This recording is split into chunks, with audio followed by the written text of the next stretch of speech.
사실 오늘 발표 내용은 제가 준비한 게 아니고 지금 소개를 맡으신 김혜지 연구원이 불철주야 노력해서 준비를 한 겁니다. 저는 아바타로서 지금부터 성실히 발표를 수행하도록 하겠습니다.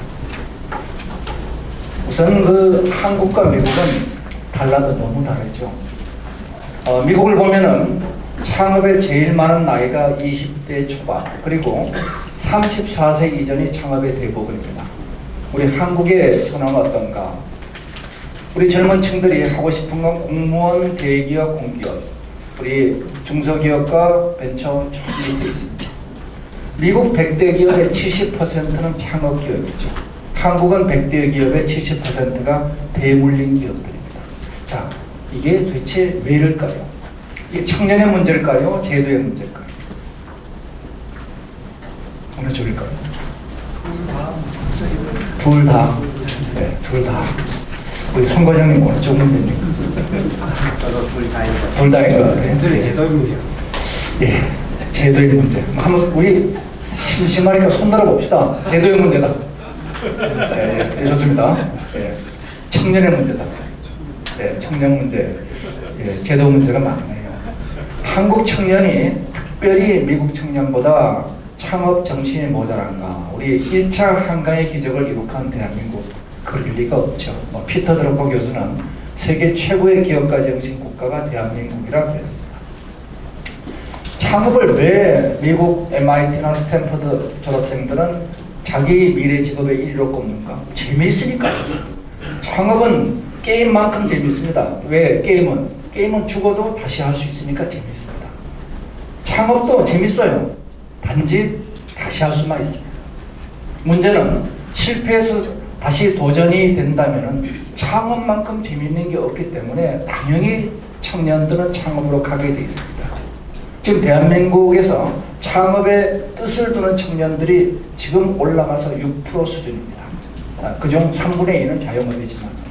그런데 이것이 미국 수준 40%가 어떻게 도달하냐. 제가 2년 전에 설문조사를 해봤습니다. 1000명의 청년들에게 만약에 제도전의 기회가 주어진다면 당신은 창업할 것이냐. 6배가 올라갔습니다. 미국 수준 40%입니다. 청년의 문제 아니라는 얘기입니다. 이건 제도의 문제다. 그래서 이걸 극복하기 위해서 저희 창조경제연구회가 그동안 이 제도전을 빼놓은 창업의 혁신 안전망에 관한 여러 가지 문제를 건의하고 혁신을 추진해 왔습니다. 근데 이제는 뭐가 필요하냐?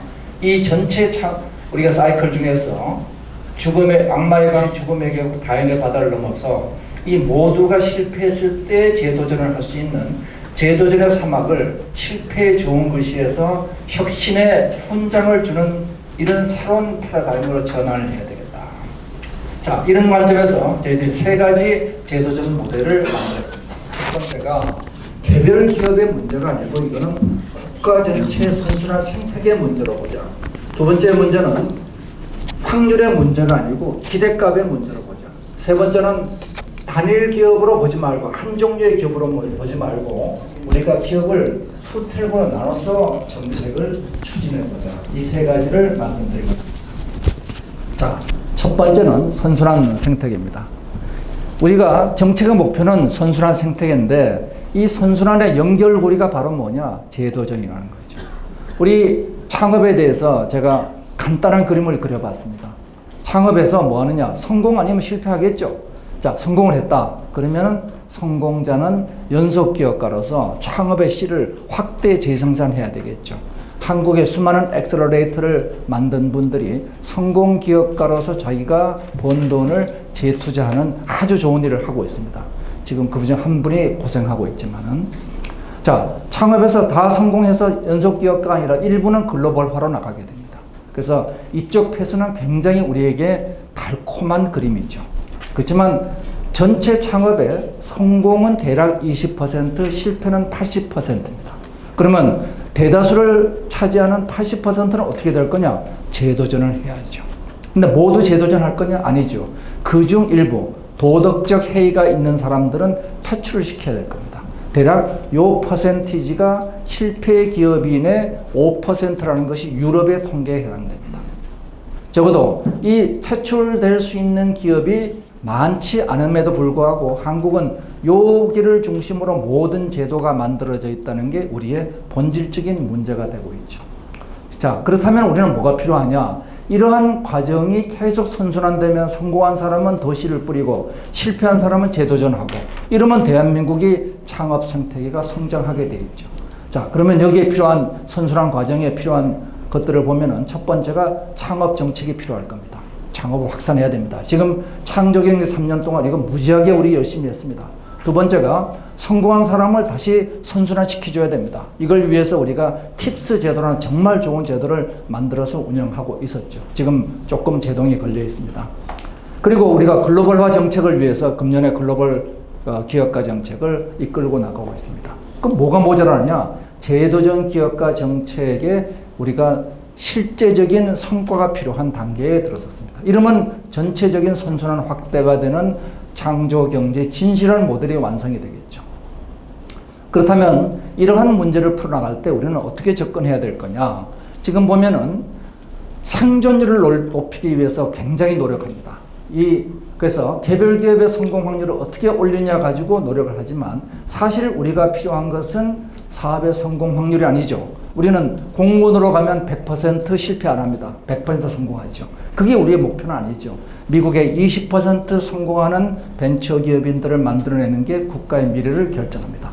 이런 관점에서 사업의 목표는 성공의 기대값, 즉 우리가 성공에서 얻어지는 리턴에서 성공 확률을 빼서 거기서 우리가 예상 손실을 실패했을 때 손실을 뺀 거, 이것을 극대화시키는 게 우리의 목표가 되어야 되겠죠.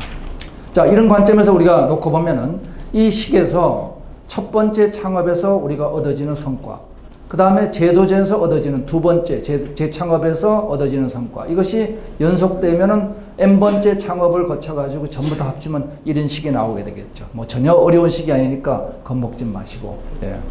자, 그러면은 여기서 우리가 첫 번째 생각할 것은 확률을 놓고 봤을 때 이 확률이 어떤 것이냐? 기대값이 손실보다 크다면 이건 당연히 재도전을 해야 된다. 지금 보면은 어떤 경우에 재도전을 시키고 어떤 경우에 안 시킬 건가에 대해서 경계 조건에 대한 합의가 모자랍니다. 그래서 금융권에 가서 중소기업 청장님이 막 얘기를 하면은 서로가 다른 용어를 쓰고 있습니다.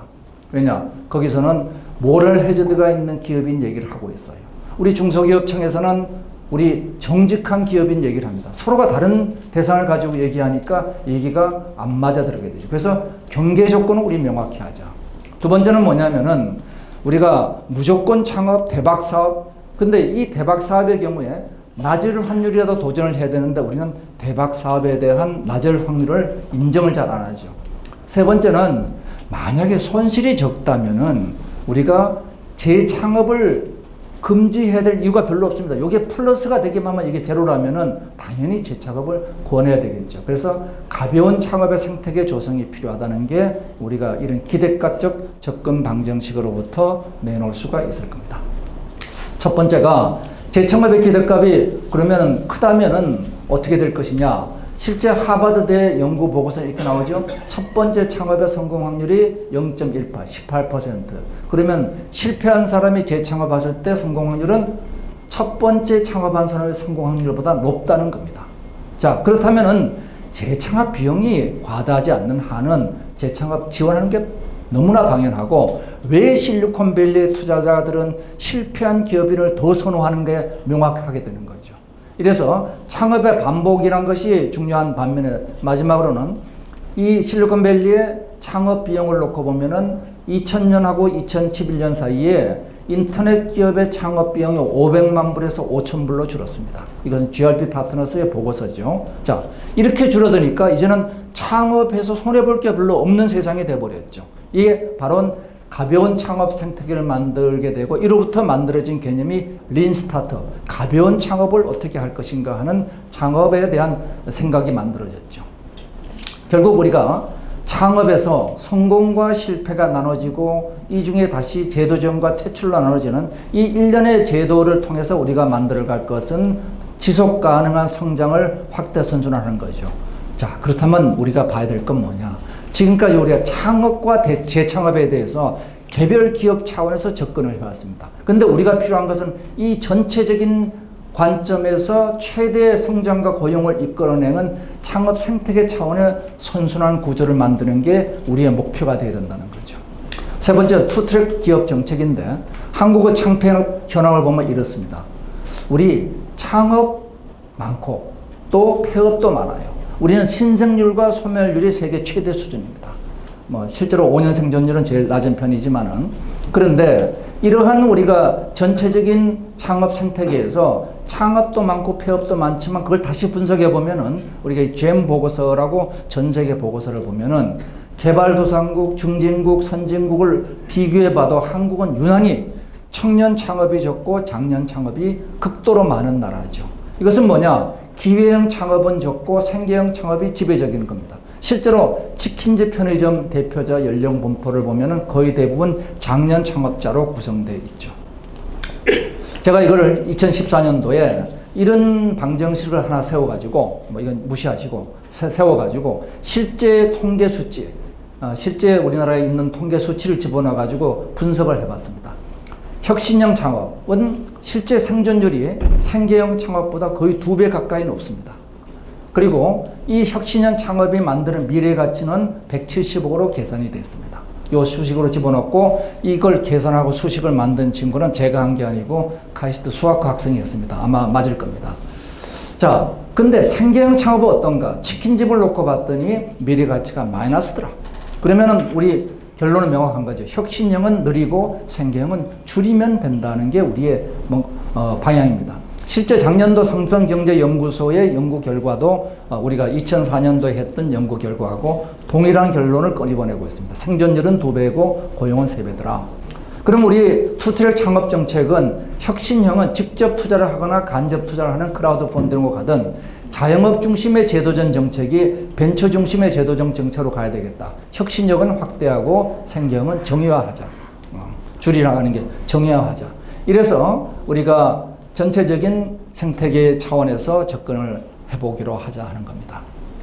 실제 실리콘밸리를 보면은 여기 창업한 사람들, 알리바바도 지금 실리콘밸리에서 미국에서 나스닥에 상장한 회사니까 8번 말아먹었죠.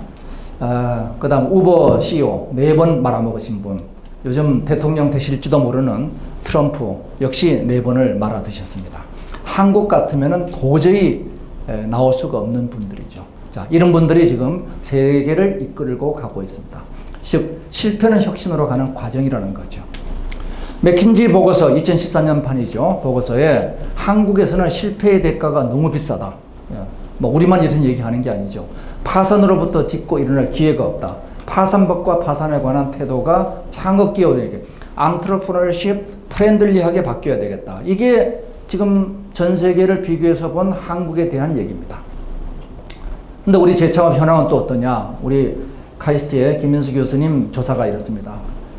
기업의 임원인 혹은 대표였던 사람들이 재창업하는 확률이 이런데 폐업한 사람들, 실패한 사람들이 재창업한 것은 7.2%. 이걸 다시 나눠보면은 임원으로, 이건 차명이죠. 본인 명이 실제 자기 명입니다. 2.9%. 즉 7%만 재창업한다. 이로부터 우리가 날아가는 국가의 자산이 1년에 10조에 해당된다는 것이 연구 결과 보고서에 해당되죠. 자, 그러면은 이런 창업 실패의 원인은 뭔가? 그리고 사전 창업 교육으로 실패를 미리 예방할 수 있을까? 조금은 줄일 수 있다 하는 겁니다. 조금은 줄일 수 있다. 그렇지만 근본적으로 창업 실패의 원인은 뭐냐? 불확실성의 도전이 창업의 실패 원인이라는 거죠. 많은 사람들은 이렇게 생각을 해요. 성공과 실패는 다른 길이야. 그래서 우리는 성공으로 가는 길을 가르쳐야 돼. 이렇게 생각을 하고 있습니다. 근데 실제 성공이라는 것은 이렇습니다. 실패를 통해서 성공으로 가는 길이다. 성공으로 가는 길이 정해진 길은 이미 성공으로 가는 길이 아닙니다.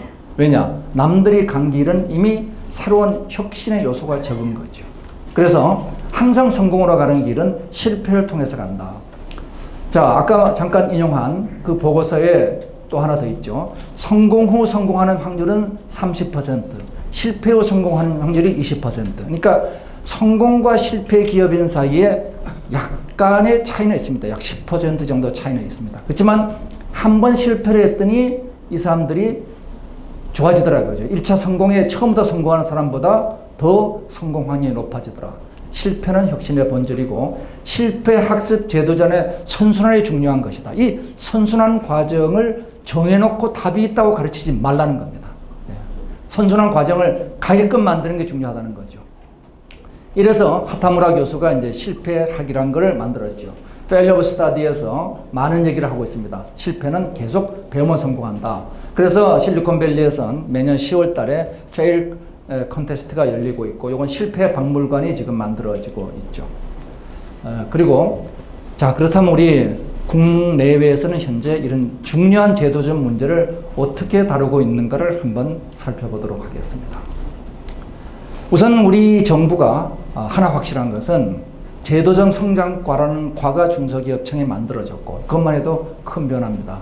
그리고 도전하는 중소기업의 지원을 24%, 우리 예산 증가보다 획기적으로 높은 비율로 늘어가고 있습니다. 이것은 굉장히 바람직한 징조죠. 적어도 여기에 대해서 국가 차원의 관심을 두고 있다 하는 얘기가 될 겁니다. 재창업 지원 자금 우리 1,000억까지 올라가고, 성공 패키지 53억, 성장 사다리 펀드 700억, 이렇게 우리가 관심을 기울이고 있습니다. 자, 국내 제도를 보면은 우선 벤처에 대해서는 벤처 패자 부활자가 만들어졌는데 실질적으로 성과가 없었습니다. 5년간 3개의 신청자밖에 없었다. 그래서 폐지를 했죠. 재창업 지원 제도를 그 다음에 만들었는데 여기서 실적이 거의 전무하고, 이걸 다시 이제 재창업 지원위원회에서 한 기준이 여기서 굉장히 미약합니다.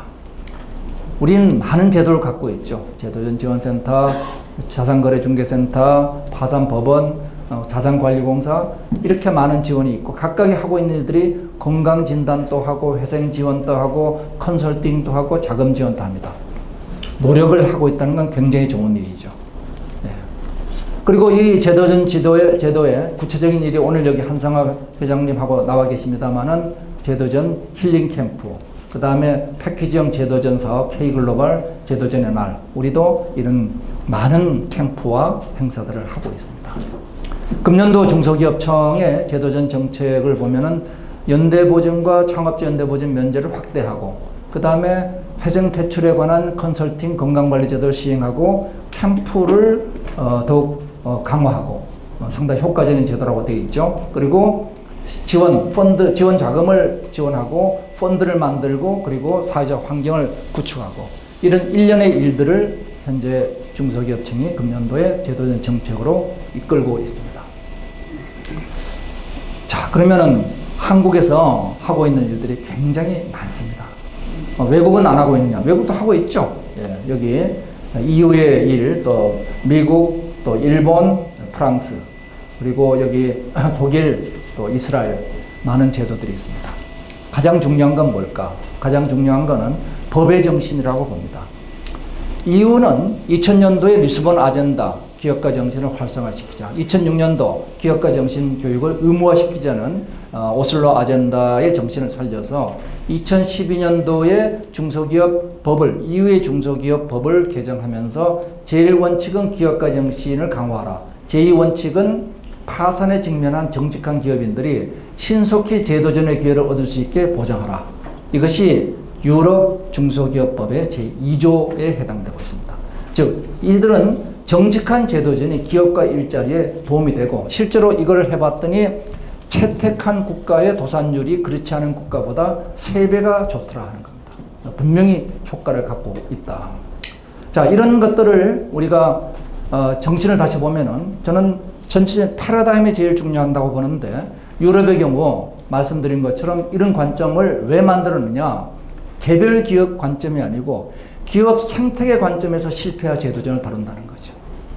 한 개 기업을 살려내는 것이 그 자체 중요성보다 그걸 통해서 우리가 창업이 더욱 활성화되고 전체적인 혁신이 촉진된다는 게 더 중요한 거다.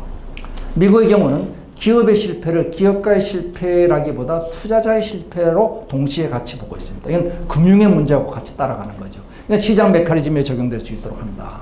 일본의 경우에도 승자와 패자가 고정되지 않는다. 바로 사회의식과 관행의 개선입니다. 구체적인 제도들은 여기 있죠. 이 전체적으로 갖고 가는 생각은 뭐냐 그러면은, 이제 기업 제도정이라는 것이 기업 차원의 문제를 벗어나 있다는 겁니다. 국가 전체의 혁신 역량을 좌우하는 것이 기업의 제도전 정책이다. 그런데 한국은 왜 제도전을 두려워하는가? 많은 제도전 두려움의 이유들이 있죠. 이 제도전 기업들을 힘들게 하는 걸 한번 살펴보겠습니다. 많은 현상들이 도대체 이게 어디서부터 기인될 것일까? 보면은 서로 생각이 달라도 너무 다릅니다. 자, 다른 이유가 역사적 관점에서 문제를 볼 필요가 있는 것 같아요. 한국은 우리 압축 성장의 한강의 기적을 만드는 단계에서 개발도상 시대에 사실 우리가 제도가 불비한 상태에서 기업을 지원하다 보니까 불투명한 기업 회계 관행이 있었고 여기에 정부가 금융을 국유화한 상태에서 지원을 했습니다.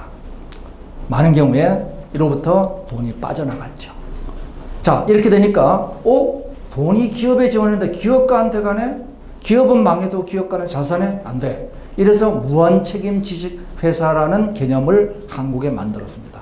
그래서 이제는 기업인과 기업은 떨어진 게 아니고 이제는 붙어버렸죠. 한국의 무한책임 지식회사가 만들어졌습니다.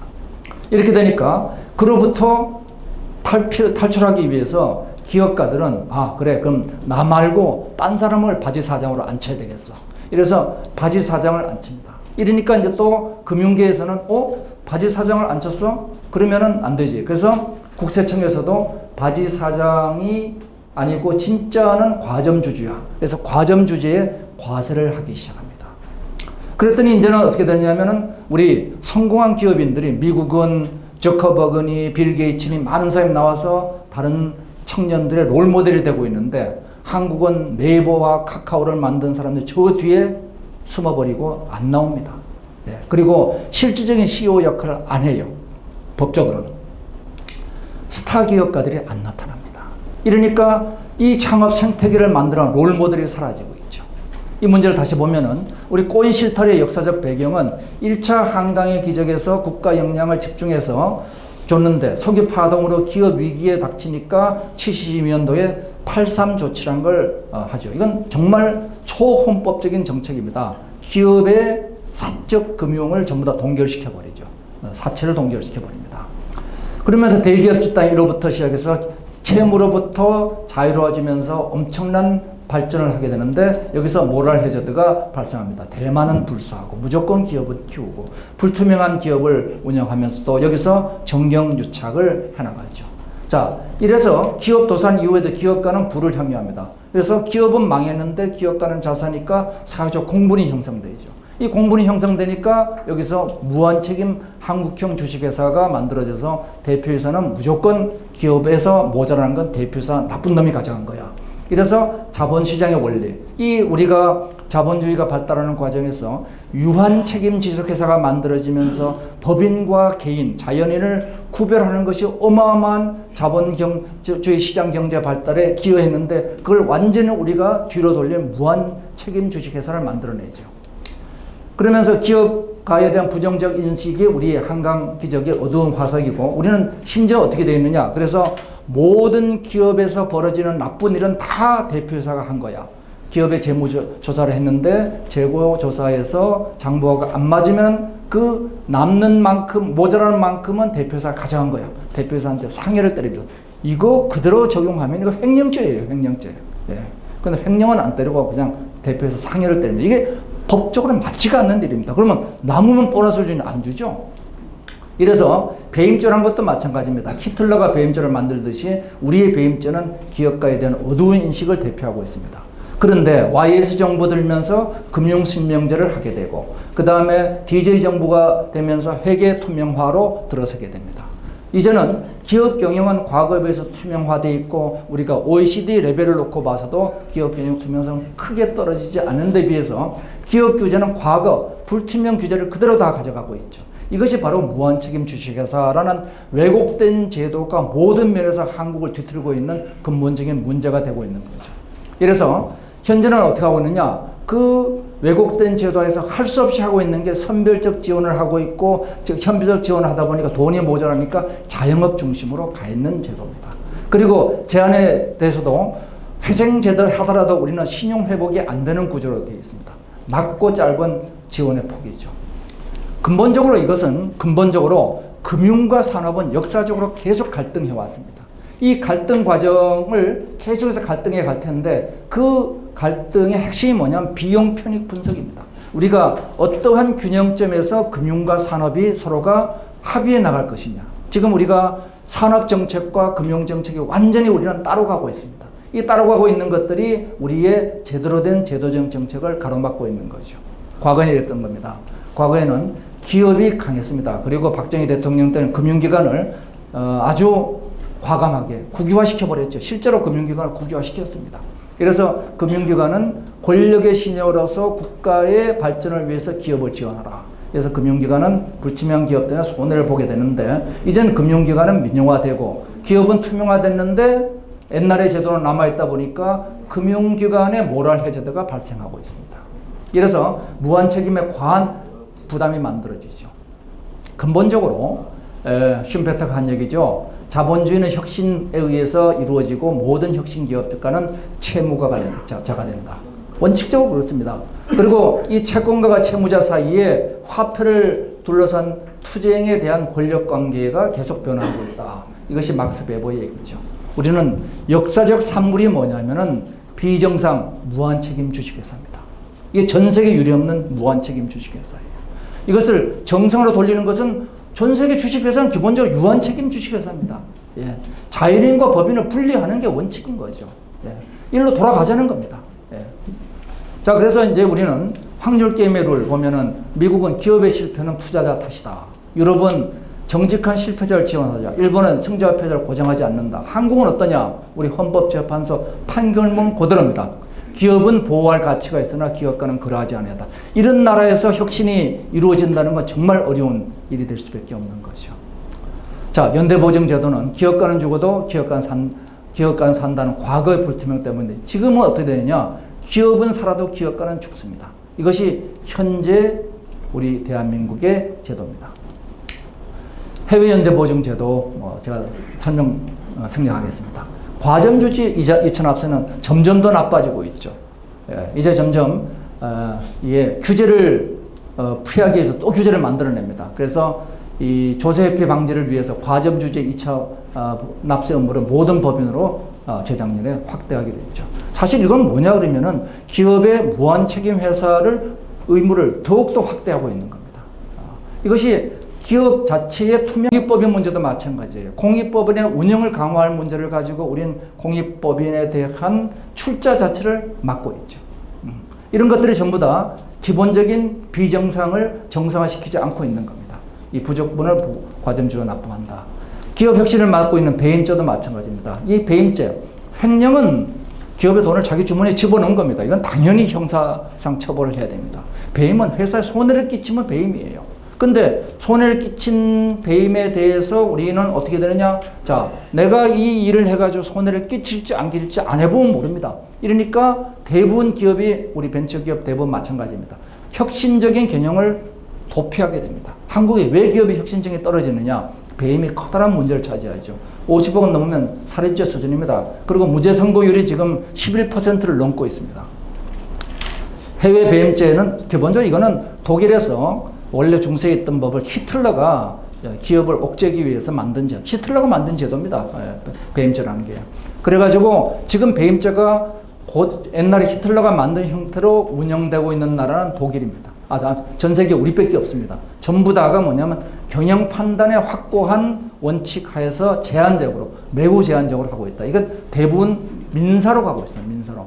그 다음에 연대보증인의 채무보증성 문제는 제가 구체적인 예를 들어서 보죠. 자, 신용보증기금하고 기술신용보증기금이 이 A라는 회사에 대해서 500억, 200억 각각 연대보증을 했습니다. 채무에 대해서. 그리고 요 연대보증을 출자 전환을 했어요. 500억, 200억을 출자 전환을 했습니다.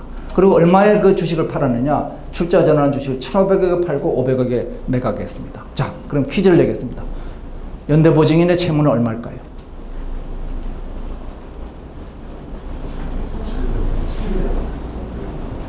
예, 맞습니다. 신용보증기금은 1,000억을 벌었습니다. 그죠? 1,000억을 벌었는데 다시 500억을 청구할 수 있는 게 대한민국의 채무부정성 제도입니다. 이거 상식으로 봐서 이건 아닌 거죠. 왜 이런 일이 벌어지냐? 과도한 금융기관의 보호가 만드는 겁니다. 옛날에 금융기관은 관치, 정부의 것이었습니다. 공공 성격이었죠. 지금은 그렇지 않아요. 그래서 왜 미국이 기업의 파산은 금융기관의 책임이기도 하자 하는 이유가 금융기관이 거기에 대해서 책임을 져야지 제대로 판단하고 금융이 제대로 운영된다는 겁니다. 이 금융기관의 모랄 헤드가 발생하죠. 이런 문제 때문에 2013년도에 신보 기보에 대해서는 국책기관에 대해서는 채무 부정성이 면제되는 걸로 됐습니다. 채무 부정 현황을 보면은 이것도 재밌는 것이 회생제도가 있고 회생 및 파산제도가 있고 워크아웃이 있고 자율협약이 있는데 각각 보면 대주주 지분이 여긴 사라지고 여긴 남고 채권자 강제성이 있고 근데 채무 면제익이라고 얘기하는 채무 부정성 문제가 여기서는 발생하고 여기서는 발생하지 않습니다. 좀 어려운 얘기지만 실제 출자 전환과 채무 상감이 상계되느냐 소멸되느냐 두 개 설에 의해서 달라지는 거죠. 우리 배영석 변호사님, 회계사님께서 열심히 만들어준 자료인데 제가 시간 관계상 자세한 설명하기가 좀 어렵습니다. 예. 여튼 앞에 얘기처럼 아니 500억 보증한 거를 출자 전환해가지고 1000억을 벌었는데 그런데 500억을 다시 청구한다. 이런 것들이 한국에 문제가 되어 있다는 겁니다. 자, 뒤에 개선 방안에서 다시 말씀을 드리죠. 그리고 우리는 신용정보 등록을 통해 가지고 추심도 계속하고 있지만 신용정보 등록을 통해 가지고 실제로 회생을 졸업하더라도 내가 회생할 수 없어요. 그래서 5년 이내 안 됩니다. 그리고 통합도산법 졸업했지만 신용은 하락하고 있죠. 그래서 이들을 위한 제도를 우리가 만들어 보기로 했습니다. 전체 7개의 제도입니다. 문화개선, 연대보증개선, 과점주주, 의무최소화, 배임죄, 채무부정성, 통합도산법, 부정적 신용정보입니다. 자, 우선 첫 번째 실패 인정 문화죠. 우리 실패 인정 문화를 만들어야 되겠다. 이걸 위해서 fail contest부터 시작해서 이제 몇 가지 하게 될 겁니다. 창업자 연대보증 폐지를 확대해 나간다. 과점주주 이체납부 이거를 확대하지 말고 기업의 투명성을 확보하라는 겁니다. 기업의 투명성을 확보하라. 그 다음에 배임죄는 이건 민사화시키라는 겁니다. 배임죄의 본질은 신뢰 위반이기 때문에 이거는 민사 해결이지 왜 이걸 형사로 끌고 가느냐. 그리고 형사에 해당되는 것은 그거는 횡령죄로 다루면 되는 겁니다. 채무 부정성은 회생과 워크아웃 부정성의 원칙을 통합시켜라. 그래서 국책기관은 2014년부터 채무 부정성을 인정하고 있는데 일반 금융기관으로 확대하자. 그래서 본질은 뭐냐면 회생법상의 워크아웃과 동일한 상계서를 적용하면은 세무와 회계와 모든 문제가 통일되게 됩니다. 바로 이와 같이 지금 보면은 회생법상에 보면은 출자 전환 시 두 개가 다르다 보니까 좀 어려운 얘기입니다. 넘어가겠습니다. 자, 통합도산법 한 개로 신규 신용을 얻기 어려우니까 이 중소기업법에 있는 것처럼 제도전의 기여를 확실히 줄 수 있어야 되겠다. 그래서 한국중소기업기본법 5조 3항에 지금 5조 1항 2항만 있습니다.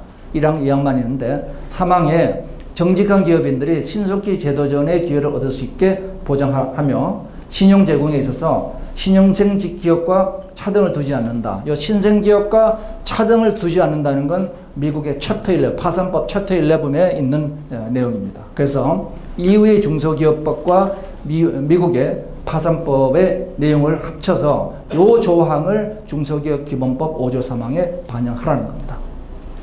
부정적 신용정보를 확실히 삭제하고 이 과정에서 한도 없이 지금은 2억인가 한도로 되어 있습니다. 세금 마일리지 제도를 이 한도 내에서는 조세 채무에 대해서 변제하라는 것이고 그리고 크라우드 펀딩이 제게 굉장히 중요합니다. 이 크라우드 펀딩을 하기 위해서 실제 이번에 3천만 원 성공을 했죠. 예, 제도를 만들고 M&A 문제에서도 M&A가 안 되는 이유가 신용 회복이 안 되는 연대보증인의 연대보증 문제가 지금 정리가 안 됩니다. 그 다음에 M&A 했을 때 암묵지 가치에 대한 세금이 따라가고 국세가 그대로 따라갑니다. 이런 문제들을 우리가 정리해 주지 않으면은 실제로 기업의 회생에 가장 중요한 제도는 M&A고 기업인의 회생에 제일 중요한 제도는 신용회복이죠. 자, 그래서 회생기업과 신용기업의 동일한 원칙을 적용해라. 자, 이렇게 되면 우리가 창업에서 성공, 실패, 그리고 글로벌화, 해이 퇴출 이것이 선순환되는 과정으로 갈 것이다 하는 겁니다. 자, 마지막 슬라이드가 되겠습니다. 실패를 인정하는 문화를 조성하고, 그 다음에 중소기업 기본법을 개정해서 혁신의 안전망을 제공해라. 이 기본법 개정이라는 것이, 이것이 전반적으로 패러다임 변화의 가장 중요한 부분이라는 거죠. 통합도산법을 개정해서 회선기업의 신성기업과 동등한 신용을 제공하라. 그리고 혁신형 창업을 활성화하고 채무부정성을 소멸설에서 상계설로 가서 회계를 통일해라. 그리고 무한책임, 무한책임으로 해서 비정상을 정상화하고 성실한 실패자를 지원하고, 마지막으로 M&A와 크라우드 펀딩이라는 융자가 아니고 투자에 의한 제도전이 확대될 수 있게끔 보장하라. 예, 시간 맞춰서 끝내겠습니다. 예, 감사합니다.